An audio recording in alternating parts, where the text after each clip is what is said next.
Hay un hermoso poema en el libro del profeta Isaías, en el capítulo 52, no vayan ahí, pero este poema puede ser ilustrado de la siguiente manera. La ciudad de Jerusalén ha sido destruida por Babilonia, un gran reino del norte, y todo el pueblo judío, principalmente de la tribu de Judá, ha sido llevado al exilio. Y algunos de los exiliados se preguntaban, ¿qué está sucediendo? ¿Acaso nuestro Dios nos ha abandonado? En cierto sentido sí, porque se suponía que Israel sería la morada desde donde Dios reinaría sobre toda la tierra para traer la paz y la bendición hasta los confines de la tierra. Isaías está diciendo que la destrucción que ha venido sobre Jerusalén, la destrucción que vino sobre el templo, ha sido en consecuencia por el quebrantamiento del pacto que Dios había hecho con la nación. Todo parecería haberse perdido, pero en esta ciudad, en ruinas, todavía hay una atalaya encima de los muros, y una atalaya puede ver a lo lejos que un hombre viene corriendo por las colinas, un hombre que viene gritando buenas nuevas, buenas nuevas. E Isaías nos dice, qué hermosos son sobre los montes los pies del que trae buenas nuevas. Son hermosos pies, sí, son hermosos porque traen un hermoso mensaje. ¿Y cuál es el mensaje? Las buenas nuevas del Mesías. Que a pesar, hermanos, de que va a haber una destrucción sobre Jerusalén, el Dios de Israel sigue siendo rey. Dios mismo ha prometido que volverá. Dios mismo ha prometido que restaurará a su nación, para que su nación vuelva al lugar prometido a gozarse delante de Él. Este poema que se encuentra aquí nos recuerda que Dios todavía reina y que la esperanza de la redención sobre Israel, pero no solamente sobre Israel, sino sobre todas las naciones, vendrá a su cumplimiento. Hermanos, el libro del profeta Isaías es conocido como el quinto evangelio, como las antiguas buenas nuevas prometidas desde el antiguo. El traductor de la Biblia, Jerónimo, dijo que antes de que Isaías fuese un profeta, él fue un evangelista, un proclamador del evangelio de Dios. Y lo que tenemos aquí delante, hermanos, en el propósito de este sermón, es ver cómo el Señor Jesucristo está hablando aquí. Y el Señor Jesucristo está mostrando su identidad mesiánica como el ungido de Jehová. Y Él es aquel que ha sido comisionado para revertir las maldiciones de la caída, transformar a su pueblo, restaurar todas las cosas a través del Evangelio, para la gloria de Dios. Ese es el propósito de este pasaje. Y este pasaje tiene tres movimientos, 3 puntos.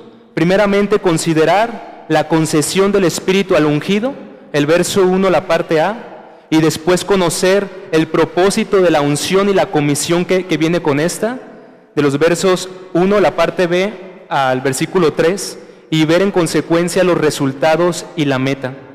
Este pasaje, hermanos, y debe de sorprendernos, este pasaje ha sido disertado 700 años antes de que el Señor caminase entre los hombres. Pero la profecía que se está proclamando aquí, la profecía de la destrucción sobre Judá por manos de los babilónicos, todavía no tenía lugar. Isaías está hablando 140 años antes de que sucediese el cautiverio babilónico. Pero ya el propio Isaías se le había sido dado y revelado que aun cuando Israel iba a ser cautivado y llevado a la opresión de una nación pagana, Dios mismo regresaría y Dios mismo restauraría a su nación a su lugar.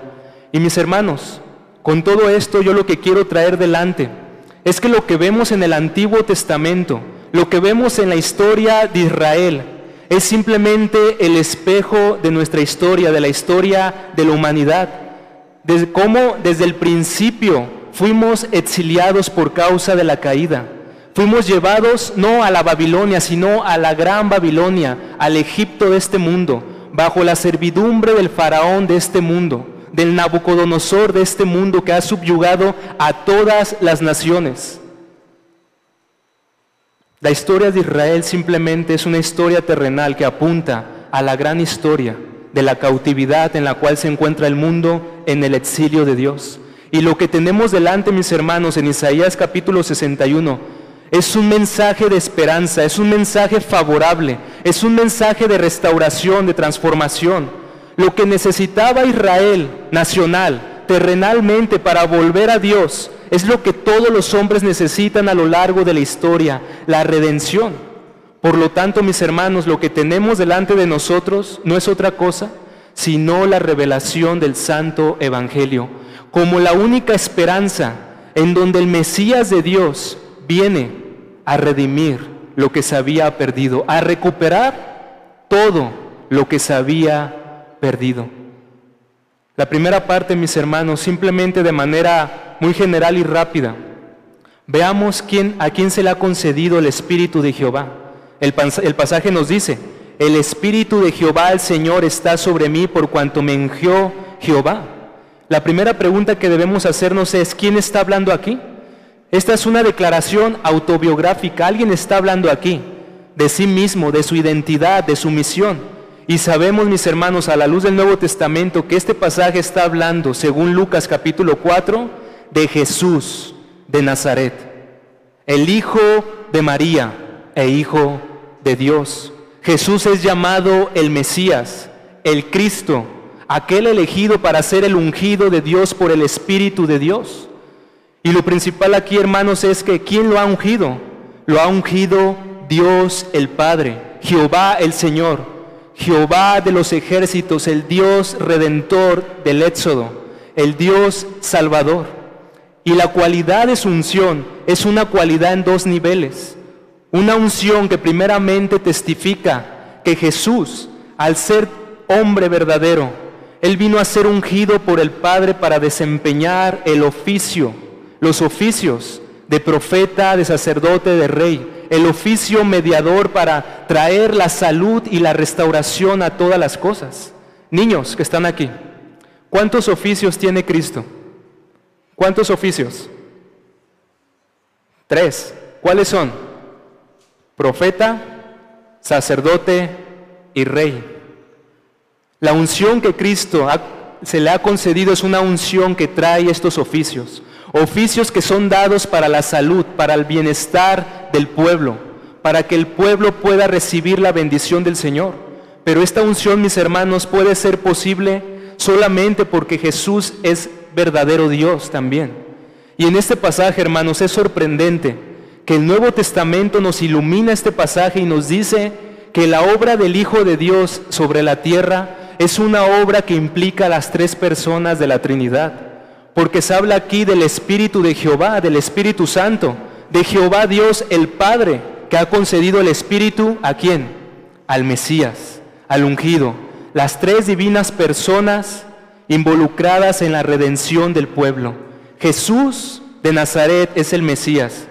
Y es conveniente a todo esto, mis hermanos, porque la devastación que ha traído el pecado y la miseria que ha traído el pecado sobre el mundo hacen necesaria una restauración y una consolación con la cualidad de este Mesías. Entonces, mis hermanos, para avanzar al propósito de esta unción, antes de poder conocer un poco de lo que es el Evangelio desde el Antiguo Testamento, lo que implica el Evangelio desde el Antiguo Testamento, es necesario entender la razón de la venida del Mesías. Porque, hermanos, nunca brilla mejor un diamante que cuando se le contrasta con una tela de fondo. De la misma manera, la esperanza mesiánica no va a ser lo suficientemente gloriosa, consoladora, si no conocemos la magnitud de la caída y de la devastación que ha traído el pecado. Hay un hermoso libro antiguo escrito por Atanasio de Alejandría acerca de la encarnación del Verbo. Y él, antes de exponer las obras de Cristo entre los hombres, los milagros, los portentos, la restauración física, él dice: es necesario de que antes de que te predique quién era el Señor Jesucristo, conozcas el origen de tu creación, pero también tu caída. Porque ha sido la caída lo que ha convocado la compasión del Verbo entre nosotros, del Hijo de Dios. Él se compadeció viendo nuestra miseria y desde los cielos vino a buscarnos. Hermanos, el más grande mal en el hombre es el pecado, que lo destierra de la presencia de Dios, que gobierna su mente, su voluntad, lo corrompe, lo lleva a aborrecer a Dios, a aborrecerse a sí mismo, a aborrecer al prójimo, lo lleva a la servidumbre, al calabozo del diablo. El sello de la maldición está en la frente de cada uno de los hijos de Adán. Y es por eso que Isaías, proclamando el evangelio de continuo, dice en Isaías 59, que nuestras iniquidades hicieron división entre Dios y nosotros, para que Él oculte su oído para no oír, ocultando su rostro a causa de nuestras rebeliones. El pecado ha traído desnudez al hombre, vergüenza, pobreza espiritual, ceguera. Nos ha hecho sordos, nos ha hecho mancos, ciegos. El pecado es lo que ha matado al hombre. No puede haber mayor bancarrota que estar muertos en delitos y pecados. Y es sorprendente que aún el hombre, estando en esa condición, no reconoce la miseria. Pero saben, la realidad es que todo hombre, hijo de Adán, ha heredado esta miseria, esta caída. El mayor pecado es no reconocernos pecadores. ¿Cómo podremos ser sanados? ¿Cómo podremos ser liberados? ¿Cómo podremos ser nuevamente ricos para con Dios si no conocemos nuestra miseria? Lo que el Mesías está proclamando aquí, mis hermanos, es las buenas nuevas, un mensaje que es favorable. ¿Cómo va a ser algo favorable si no lo contrastamos con la necesidad, con la servidumbre, con la esclavitud? El Evangelio es un mensaje que ha sido proclamado por Jesús en el comienzo de su ministerio en Galilea, al decir: el tiempo se ha cumplido y el reino de los cielos se ha acercado, arrepentíos y creed en el Evangelio. ¿Y qué es el Evangelio? Isaías capítulo 61. Isaías capítulo 61, que el Señor Jesucristo leyó en Lucas capítulo 4 para desglosar delante de un pueblo cuál era su misión entre los hombres. Este pasaje por lo menos nos presenta al Señor Jesucristo como predicador de buenas nuevas, nos lo presenta como médico de las almas y como libertador. Y para esto, mis hermanos, quiero mostrar a lo largo de este sermón y de los puntos que prosiguen, es ver la esencia de lo que es el Evangelio y cómo el Evangelio verdaderamente tiene el propósito de restaurar toda la devastación, toda la ruina que ha venido al hombre, a su alma, a su cuerpo e incluso al mundo. Y primeramente, mis hermanos, como una aplicación aquí es: ¿cuánto debemos agradecer a Dios por el Evangelio? ¿Cuánto debemos agradecer a Dios por sus misericordias? ¿Acaso el Señor estaba obligado a ofrecer un camino para la vida? Es misericordia de Dios. Y querido amigo que hoy estás entre nosotros, cuando oyes el Evangelio de continuo, cuando escuchas el Evangelio en este lugar, lo que estás escuchando son los latidos de Dios, del amor misericordioso de Dios, quien apasionadamente se involucra y se interesa por el bienestar de sus criaturas, de los hombres, para concederles el perdón. Lo primero entonces que quiero mostrar aquí es que Jesús ha venido a ser el pregonero de las buenas nuevas. Ha venido, como dice el pasaje, a predicar el Evangelio a los abatidos, porque los abatidos en este pasaje son aquellos que tienen una bancarrota espiritual. Pero esa bancarrota espiritual muchas veces no es concebida por el pecador. Principalmente la palabra de Cristo tiene que ser proclamada en el poder del Espíritu para poder quebrar la dureza del corazón duro de los hombres.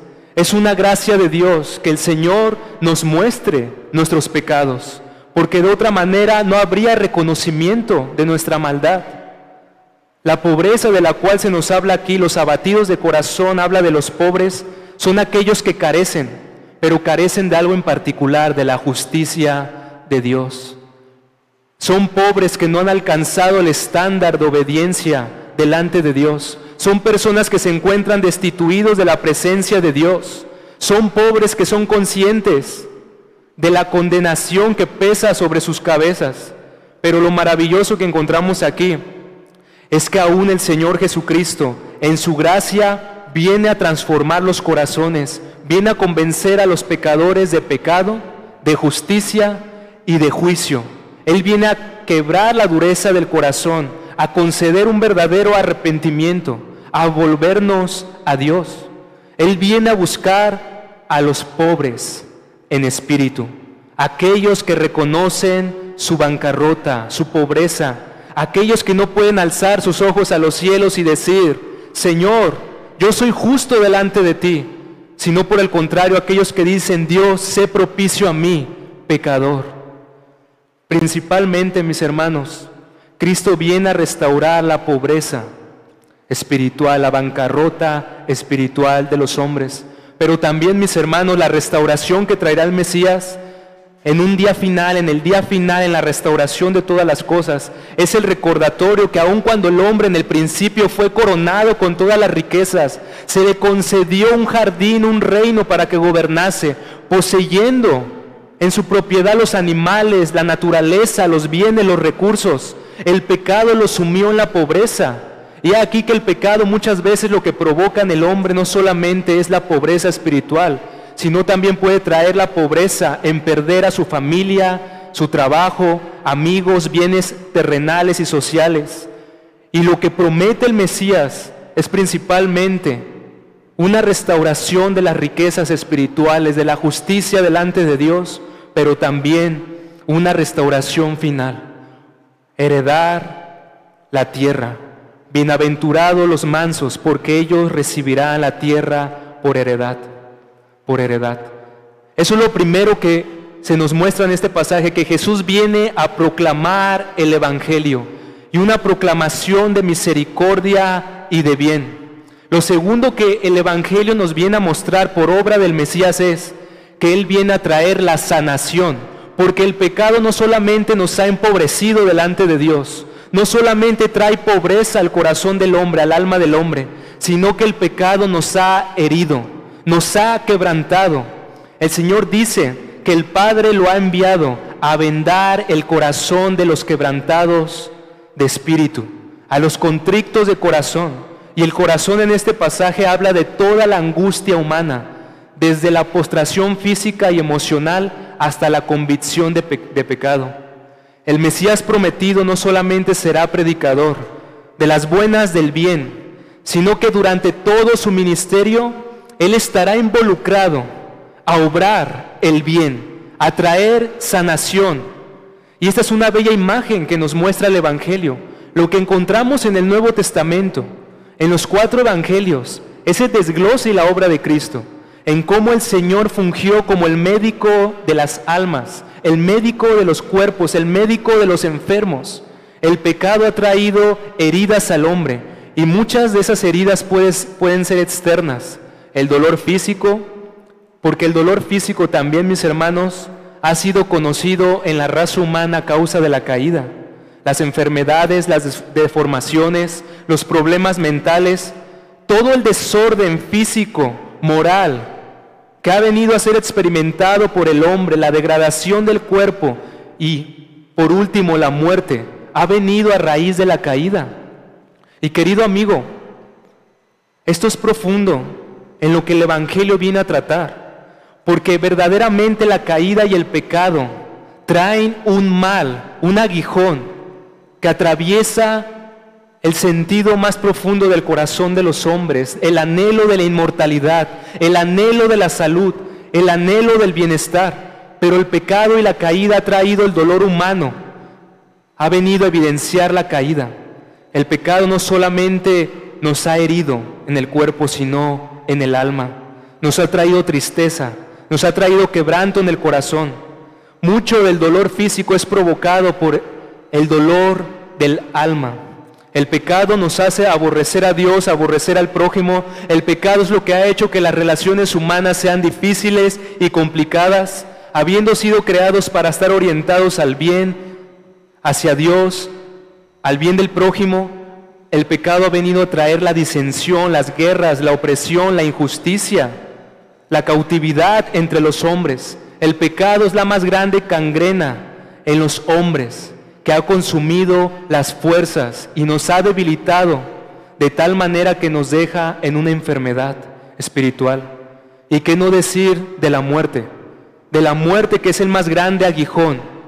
Pero este médico, hermanos, este médico, querido amigo, es un médico que vino a obrar sanación a los enfermos, vino a dar vista a los ciegos, vino a levantar a los mancos, vino a limpiar a los leprosos. Él era el alfarero, Él era el creador que tomó el barro y volvió a hacer ojos, volvió a dar oídos, volvió a dar pies y manos. Pero querido amigo que estás el día de hoy, la restauración física que Jesús vino a mostrar, la sanación física que evidenció a lo largo de su ministerio, como la reversión de la caída, es simplemente la manifestación de una realidad más espiritual, la restauración del alma, la regeneración de las almas. No solamente sanó los males humanos, sino que sanó los males del alma, por su palabra y por su espíritu, para darnos un nuevo corazón para amar a Dios, amar al prójimo. Él vino no solamente a proclamar el bien, sino a obrar el bien. Pero Él pudo hacer esto, querido amigo, Él pudo hacer esto, hermano, porque ciertamente Él fue quien fue molido por nuestras rebeliones, llevó nuestras enfermedades, Él fue herido por nuestras iniquidades. El castigo de nuestra paz fue sobre Él, para poder sanarnos de nuestra culpabilidad, de nuestros pecados. Aquel que es saludable, aquel que es santo, aquel que es la alegría de Dios, tuvo que ser sujeto a la tristeza, al dolor, al abandono.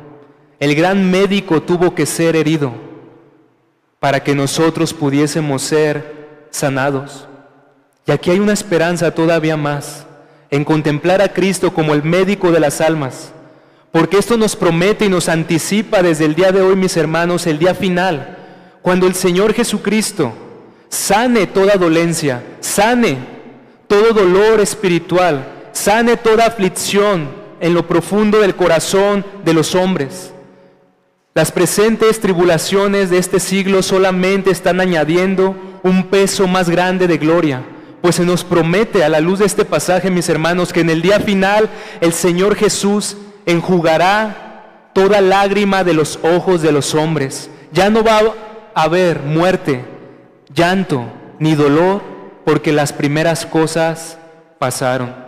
Eso es lo primero que trae el Señor en cuanto a su sanación. Pero el pasaje también nos dice que el Mesías viene a publicar libertad a los cautivos y a los presos apertura de cárcel. Esta declaración, mis hermanos, habla del Señor Jesucristo como un libertador real, como un rey potentado, quien viene a vencer a sus enemigos y a libertar aquellos cautivos que están bajo su servidumbre. Esto se habla aquí, mis hermanos, de la liberación de la cautividad al poder del diablo y a la servidumbre de Satanás. Tiempo atrás, cuando estuve con ustedes, que les hablaba de Isaías capítulo 42, este pasaje exponía cómo el Padre mostraba delante de todas las naciones que Jesús iba a ser la luz del mundo. Y Él abriría los ojos de los ciegos, Él iba a sacar de la cárcel a los presos y de casa de prisión a los que moran en tinieblas. Nuestro padre Adán tenía la comunión con Dios, pero en el jardín él fue vencido y llevado a la servidumbre, y con él a toda su descendencia, llevado al gran exilio, a la gran Babilonia.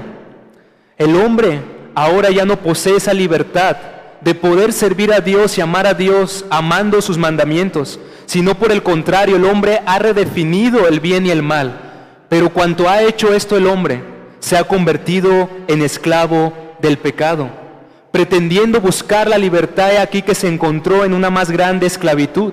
Y aun cuando el hombre se jacta de su libre albedrío, bien diría un hombre: ¿por qué te jactáis de esto? Si eres esclavo del pecado. El pecado ciega, el pecado endurece, entenebrece el corazón. Pero el Hijo de Dios ha venido al mundo para libertarnos de esta cautividad, de este poder. Ha venido a librar al hombre del dominio del pecado y de la servidumbre de Satanás. ¿Y cómo lo hizo? ¿Cómo lo hizo, hermanos? A través de su obra. Él vino como rey potentado y entró en el territorio de sus enemigos. Él de continuo desde el principio fue acechado por el diablo, pero de continuo el Señor venció las tentaciones de las huestes de maldad. Y su triunfo final fue cuando Él, levantado en una cruz, despojó a los principados y a las potestades. Él es el Rey conquistador, que no ha venido a conquistar a sus enemigos con espada o con fuerza. Él no clamó a su Padre para que le enviasen 12 legiones de ángeles. Él no vino desde el cielo como Jehová de los ejércitos, sino que vino como el Mesías sentado en un pollino, en un burrito entrando a Jerusalén, para vencer al más grande príncipe de este mundo, para vencer al faraón de esta tierra. Él vino en grande debilidad y humildad. Y querido amigo, que hoy te encuentras entre nosotros, eso nos lleva a pensar que en la vida no hay neutralidad. O somos esclavos de Dios o somos esclavos del diablo. Lo que trae el mensaje del Mesías es liberación. Jesús triunfó. Jesús viene a proclamar con autoridad que esas prisiones y esos calabozos sean abiertos. Esas prisiones, porque el Hijo verdaderamente ha venido a ser libre a los hombres. El que practica el pecado, esclavo es del pecado. Pero si el Hijo os libertare, seréis verdaderamente libres. Lo cuarto que el Evangelio nos muestra aquí, lo cuarto que el Mesías viene a restaurar, hermanos, y lo que se prometía 700 años antes de que el Señor caminase entre los hombres es que Él vendría a proclamar el año del favor, el año de la gracia de Dios. Jesús sigue hablando aquí, nos dice, proclamar el año de la buena voluntad de Jehová, en Isaías 61:2. Proclamar el año de la buena voluntad de Jehová habla de la liberación. Y esto está vinculado, hermanos, al año del jubileo. El año del jubileo que se hablaba en Levítico capítulo 25.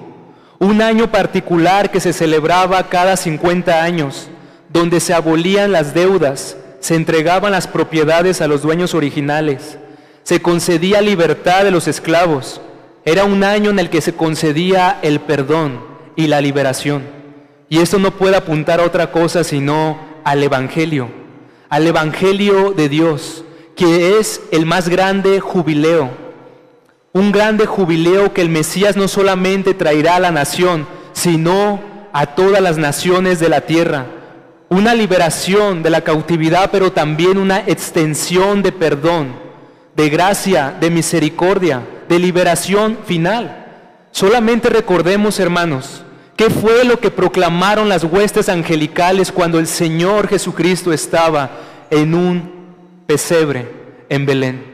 Gloria a Dios en las alturas y en la tierra paz y buena voluntad, buen favor, gracia de Dios para con los hombres, para con los hombres. La venida del Mesías sería la manifestación de la compasión de Dios para con Israel y todas las naciones. La venida del Mesías sería el año en que no solamente Israel sería nuevamente convocado y reunido, sino que sería la inclusión de los gentiles. El pueblo que estaba en tinieblas contemplaría gran luz. Los que estaban lejanos y extraviados en las colindancias, pueblo que no era pueblo, serían convocados a la presencia de Dios, a comunión con Dios. Eso es lo que el Mesías traería en la proclamación de su mensaje: perdón de pecados, retorno a la comunión con Dios y liberación de la cautividad. Pero lo quinto que el Mesías trae también, hermanos, es la proclamación del día de la venganza. El Mesías dice aquí, el Señor Jesús, en el capítulo 61:2, a proclamar el año de la buena voluntad de Jehová y el día de la venganza del Dios nuestro. Y hermanos, quisiera que me acompañen algunos de ustedes, no todos, a Lucas capítulo 4, mientras que otros permanezcan en Isaías capítulo 61.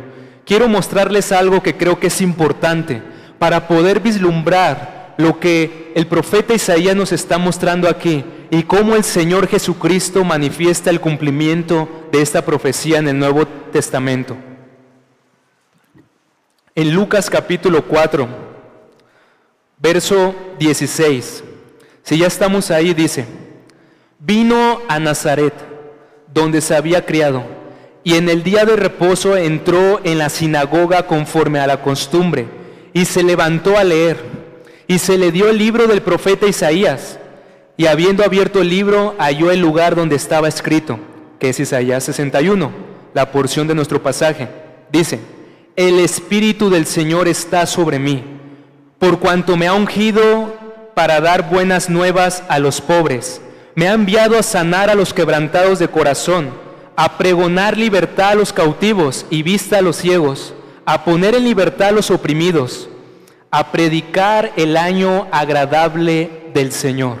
Termina, y enrollando el libro, lo dio al ministro y se sentó, y los ojos de todos en la sinagoga estaban fijos en él, y comenzó a decirles: hoy se ha cumplido esta escritura delante de vosotros.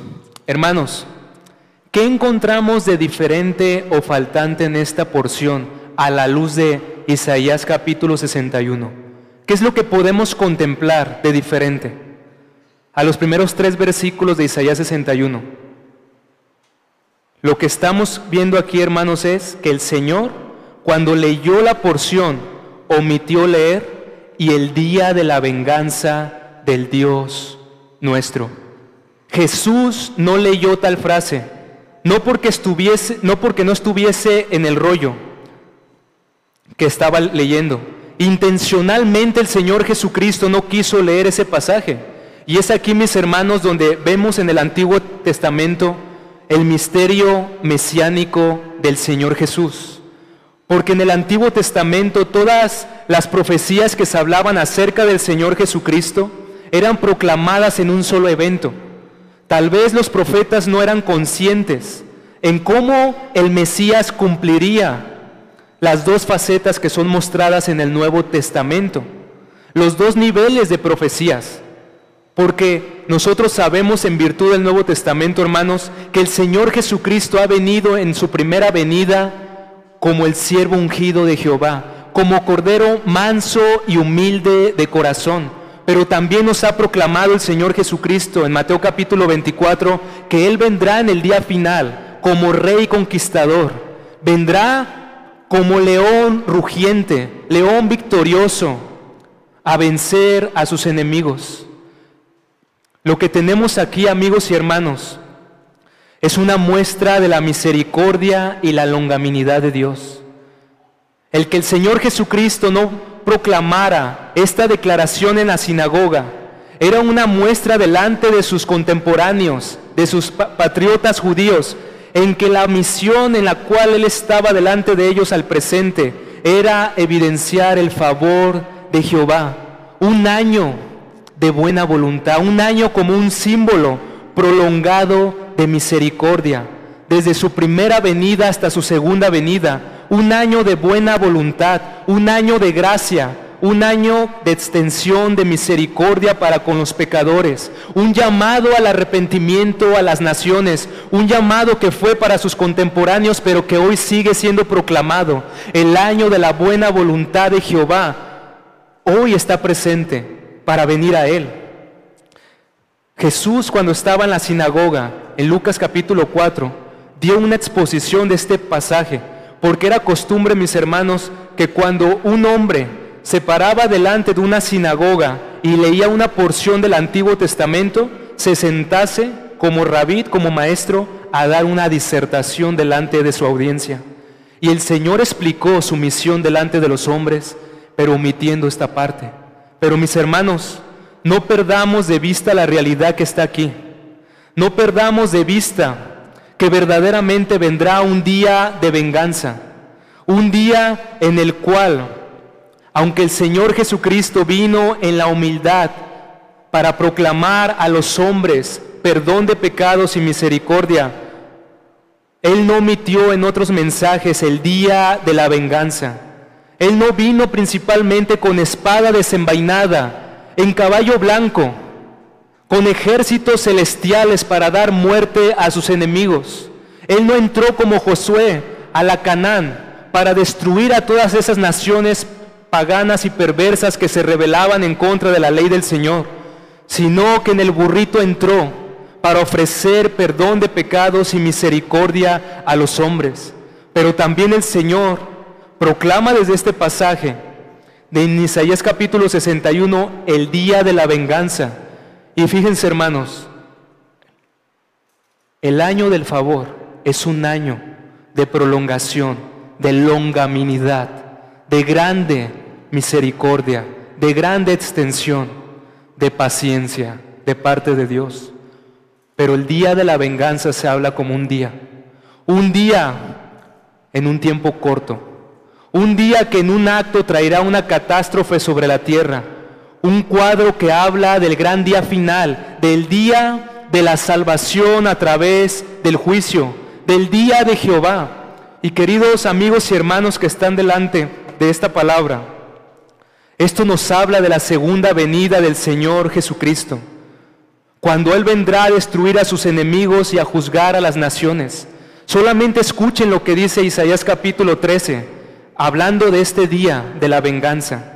Dice así: he aquí, el día de Jehová viene, terrible y de indignación y de ardor de ira, para convertir la tierra en soledad y raer de ella a sus pecadores, por lo cual las estrellas de los cielos y los luceros no darán su luz, y el sol se oscurecerá al nacer y la luna no dará su resplandor. Y escuchen: y castigaré al mundo por su maldad, y a los impíos por su iniquidad, y haré que cese la arrogancia de los soberbios, y abatiré la altivez de los fuertes. Esto es una verdad, mis hermanos, es una verdad, que vendrá el día de la venganza. Jesús vino con vestiduras de humildad, de paciencia, para conceder gracia, perdón, pero Jesús volverá en el día del Dios Todopoderoso con ropajes de venganza que serán manchados con la sangre de sus enemigos, como nos dice Apocalipsis capítulo 19. Él estaba vestido en el día final con ropas teñidas en sangre, y su nombre es el Verbo de Dios. Y por favor acompáñenme a Isaías capítulo 63. Quiero mostrarles y enfatizar más esta verdad, para que las buenas nuevas del Evangelio y lo que nos es ofrecido por medio de la primera venida de Cristo sea contemplado para nosotros como la más grande salud, la más grande esperanza. Porque, mis hermanos, el Dios Trino no estaba comprometido en traer un año de favor. El Dios Trino podría haber traído el día de la venganza desde el principio, pero Dios, que es rico en misericordia, que es lento para la ira, vino a extender favor. Vean lo que dice Isaías capítulo 63. Aquí hay un diálogo. Alguien empieza a conversar y de repente el Mesías habla aquí, el Señor Jesús. Dice: ¿quién es este que viene de Edom, de Bosra, con vestidos rojos? Este hermoso en su vestido, que marcha en la grandeza de su poder. ¿Quién es? ¿Quién es este que viene desde los cielos? Escuchen lo que responde el Mesías: yo, el que hablo en justicia, grande para salvar. Le preguntan: ¿por qué es rojo tu vestido y tus ropas como del que ha pisado en lagar? ¿Aquel lugar donde se ponían las uvas y eran pisadas? Dice: he pisado yo solo el lagar, y de los pueblos nadie había conmigo. Los pisé con mi ira y los hollé con mi furor, y su sangre salpicó mis vestidos y manché todas mis ropas. Y vean, hermanos, vean lo solemne que es este pasaje: porque el día de la venganza está en mi corazón, dice el Mesías, y el año de mis redimidos ha llegado. Miré y no había quien me ayudara, y me maravillé que no hubiere quien sustentase.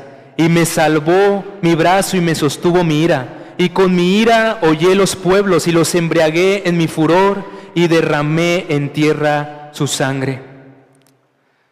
Amigos que están delante de esta palabra, Jesús es el proclamador del Evangelio, el médico, el libertador, el salvador amante de los pecadores. Pero no olvides que Él es el Rey y Él es el juez. Él ha sido constituido el Señor y el Cristo.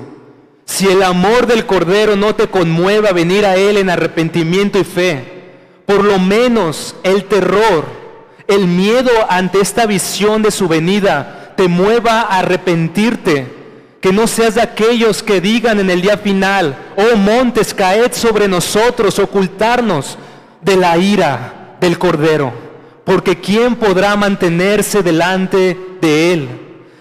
Las naciones serán reunidas, dice Sofonías, serán reunidas en el día de Jehová, y dice: y derramaré mi ira con furor delante de los pueblos que se rebelaron en contra de mí. Pero, oh amigo que estás delante de esta palabra, el Mesías fue aquel que con humildad de corazón vino al mundo en la humildad de hombre. Y ¿sabes algo? Él fue puesto en el lagar de la ira de Dios. Él fue puesto como uva en el lagar de la ira de Dios. Y cuando estuvo en la cruz, el Padre lo aplastó por causa de nuestros pecados. Como uva fue exprimido, derramando su sangre, traspasado por la ira omnipotente del Padre. Y vean lo que dice Isaías capítulo 63, ahí mismo, verso 9. Aunque se vea al Señor con esta gloria, con esta magnificencia desde los cielos, ve que aun cuando trae juicio, nos recuerda, verso 9, que en toda angustia de ellos Él fue angustiado, y el ángel de su faz los salvó. En su amor y en su clemencia los redimió y los trajo, y los levantó todos los días de la antigüedad. En su amor y en su clemencia vino a redimir a los hombres. Para llegar, hermanos, al fin de lo que es el Evangelio, de lo que nos muestra aquí el pasaje, es también a contemplar que Jesús es el consolador, la consolación para los enlutados. Y esta consolación también habla que Él viene a consolar a los quebrantados de corazón. La obra del Señor Jesucristo es la manifestación de la consolación de Jehová a las naciones. Una consolación para los que sufren, para los que están en tristeza, para los que están en angustia, para los que están en depresión, para los que están desvalidos, para aquellos que no encuentran sentido a la vida, para aquellos que están cansados y fatigados, para cualquier circunstancia del agobio de la existencia de los hombres. Él viene a consolar a los hombres. Porque saben, hermanos, y aquí hay una doctrina muy hermosa, la solidaridad del Señor Jesucristo. Porque su encarnación fue entrar en la carne para experimentar el sufrimiento y el dolor de los hombres, para experimentar el abandono, la angustia, la necesidad. Tan alta fue su solidaridad que Él, asumiendo la carne, fue pobre para los pobres, fue abandonado para los que se sienten abandonados, sufrió para los que sufren. En todo Él se vino a identificar. Él vino a solidarizarse, a compadecerse de nosotros, pero también a darnos esperanza en que nuestros sufrimientos no son en vano, y en que Él traerá propósitos para la gloria de Dios y el bienestar de nuestras almas a través de su obra. Sin la obra del Mesías, sin el sufrimiento del Mesías, el sufrimiento humano sería lo más absurdo y terrible, no tendría propósito. Pero ahora Cristo redime todas las cosas. Él puede hacer de nuestros males bienes. Porque saben, hermanos, en Isaías capítulo 57, yo creo que está hablando aquí del Señor Jesús también. Dice: así dijo el alto y el sublime, el que habita en la eternidad y cuyo nombre es santo. Dice: yo habito en la altura y en la santidad. Aquel que está elevado en lo alto, aquel que es Dios de Dios, el Hijo eterno del Padre, pero es un hombre que viene habitar con el quebrantado, con el humilde de espíritu, para hacer vivir el espíritu de los humildes y vivificar el corazón de los quebrantados. Querido amigo, este mundo está rodeado de angustias, de aflicciones. En el mundo tendréis aflicción, pero confiad, yo he vencido al mundo. Bienaventurados los que lloran, porque recibirán consolación. El profeta Isaías, hasta antes del capítulo 40, proclamó juicio sobre la nación de Israel y las naciones. Pero cuando llega el capítulo 40 dice: consolaos, pueblo mío, vuestro Dios vendrá a consolarlos. Y ha venido. Hace 2000 años vino el consuelo. Hace 2000 años se encarnó y habitó entre nosotros. Finalmente, hermanos, la obra del Mesías trae la transformación y la restauración de todas las cosas. Estas son las palabras que menciona como rey. Vean cómo las menciona en orden. Dice, a ordenar, en el verso 3 de Isaías capítulo 61, a ordenar que a los afligidos de Sión, recuerden, un pueblo que está bajo la cautividad, a los afligidos de Sión se les dé gloria en lugar de ceniza, óleo de gozo en lugar de luto, manto de alegría en lugar de espíritu angustiado, y serán llamados árboles de justicia, plantío de Jehová para gloria suya.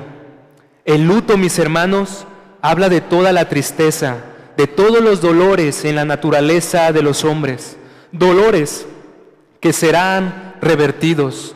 Ceniza, luto, espíritu angustiado, será convertido a guirnaldas de gloria, a óleo de alegría, de gozo, a vestiduras de alegría. Porque, mis hermanos, ¿qué dice el salmista? Has cambiado mi lamento en baile, me distes alegría. Porque el Evangelio trae gozo, mis hermanos.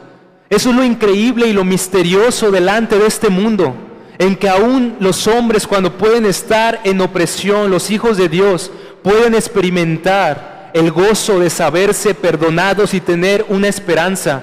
Porque nuestra esperanza, hermanos, no nos avergüenza, porque sabemos que las promesas de Dios son firmes.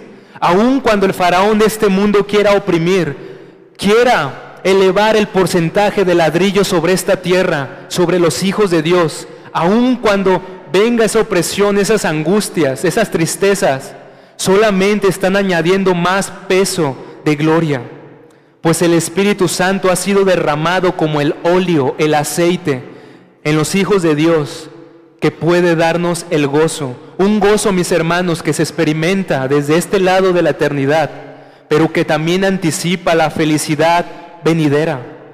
El verso 10 del capítulo 61 nos recuerda esta verdad. En gran manera me gozaré en Jehová, mi alma se alegrará en mi Dios, porque me vistió con vestiduras de salvación, me rodeó de manto de justicia, como a novio me atavió y como a novia adornada con sus joyas. Porque como la tierra produce su renuevo y como el huerto hace brotar su semilla, así el Señor hará brotar justicia y alabanza delante de todas las naciones. Hermanos, para cerrar esto, la obra del Mesías trata con toda nuestra necesidad. Muerte, exilio, quebrantamiento, esclavitud, sufrimiento. Vine a restaurar la comunión con Dios, vine a infundirnos nueva vida, vine a darnos la unción del Espíritu, viene a darnos gozo salvífico. Y es interesante, mis hermanos, me es tan interesante ver cómo esta palabra, gloria, gozo y alegría, no están proclamando otra cosa, sino aquella verdad que el Evangelio viene a prometernos, la eterna bienaventuranza, el disfrute del creyente en cuerpo y alma, en una tierra renovada y restaurada, para estar delante del rostro deslumbrante del Dios Trino, para el goce de nuestros corazones. Fuimos salvados, hermanos, para ser felices, para estar delante de Dios y gozar de Él para siempre. Por lo tanto, hermanos, los resultados, valoren esto, mis hermanos, veamos la majestad de lo que es el Evangelio. Los resultados y la meta del Evangelio es, en primer lugar, la predicación del Evangelio como mensaje de salvación. 2, Jesús viene a sanar todas las heridas que el pecado ha traído. 3, Él viene a dar liberación del dominio del pecado y del dominio del diablo. 4, Él nos viene a proclamar el jubileo, el perdón de Dios, la extensión de la gracia de parte de Dios. 5, Él nos advierte y advierte a todas las naciones del día de la venganza, del día final. 6, Él viene a proclamar el consuelo como una esperanza, tanto aquí como en la eternidad, en restaurar todas las cosas. Y finalmente, Él viene a transformar a toda la tierra y su plenitud. Por eso nos dice, finalmente, el verso 61:3, que a la luz de todo esto, al haber experimentado esta salvación interna, externa y la renovación cósmica de todas las cosas, el pueblo de Dios será llamado árboles de justicia, plantíos de Jehová para gloria suya. Nuevamente el pasaje nos recuerda que cuando no teníamos justicia delante de Dios, cuando estábamos extraviados, sin esperanza y sin Dios en el mundo, su amor nos alcanzó, su misericordia nos trajo el bien. En suma, mis hermanos, el Evangelio es el bien supremo que nos lleva a Dios, nos restaura la comunión con Dios. El Evangelio es nuestra esperanza, el Evangelio es nuestra salud, el Evangelio es nuestra redención, el Evangelio es nuestro perdón, el Evangelio es nuestra felicidad. Por eso, como decía el poema de Isaías 52, cuán hermosos son en los montes los pies del que trae buenas nuevas, del que anuncia la paz, del que trae nuevas de bien, del que publica salvación, del que dice a Sión, tu Dios reina. Aunque la nación fue llevada a la cautividad, aunque el templo fue destruido, aunque las murallas estaban en ruinas, aunque el mundo está en este estado de miseria, Dios reina. Voz de sus atalayas alzarán la voz, juntamente darán voces de júbilo, porque ojo a ojo verán que Jehová vuelve a traer a Sión. Cantad alabanzas, dice Isaías, alegraos juntamente, soledades de Jerusalén, porque Jehová ha consolado a su pueblo, a Jerusalén ha redimido. Jehová desnudó su santo brazo al enviar a su Hijo ante los ojos de todas las naciones, y todos los confines de la tierra verán la salvación del Dios nuestro. ¿Y todo esto para qué, hermanos? Para que se cumpla la meta final, por la cual existen todas las cosas, y por la cual el Dios Trino redime a su pueblo por medio del Mesías. ¿Qué dice la parte final de Isaías 61:3? Para gloria suya. Dios nos ha redimido en Cristo para llevarnos nuevamente a comunión con Él, para estar en su presencia por toda la eternidad, para que Él sea glorificado y para que el hombre experimente la más alta bienaventuranza, que es la meta última del Evangelio. Termino con la palabra de Isaías 60:21. A tu pueblo, todos ellos serán justos, para siempre heredarán la tierra. Renuevos de mi plantío, obras de mis manos, para glorificarme. Esta es la restauración, esta es la renovación, este es el bien, mis hermanos, que desde el Antiguo Testamento, aun cuando Israel experimentaría a Judá el exilio, se prometía un retorno, una redención para todas las naciones. Gracias a Dios por este Mesías, por este Hijo suyo que ungió para traernos esta esperanza de bien. Amén. Oremos. Señor,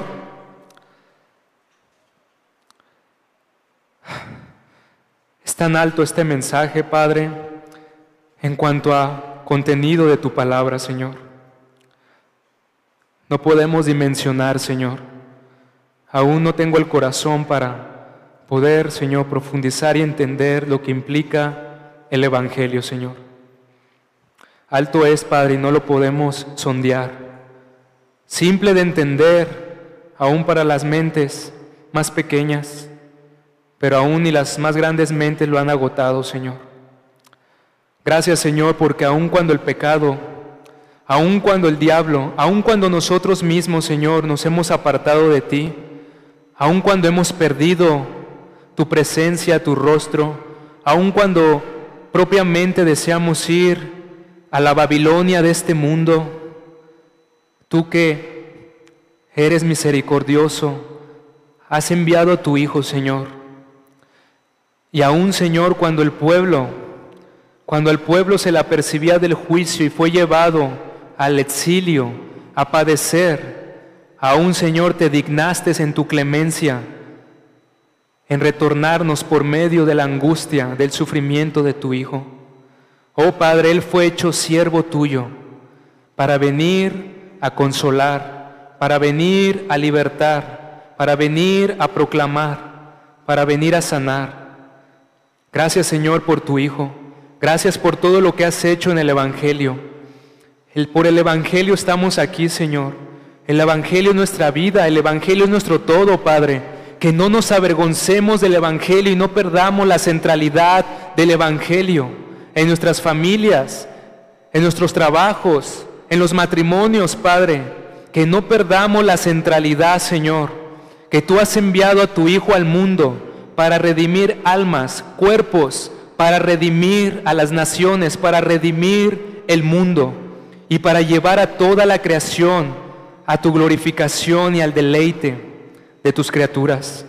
Gracias, Señor, por Cristo, y gracias por todo lo que haces a través del Evangelio.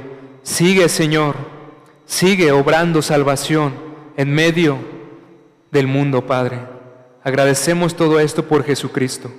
Amén.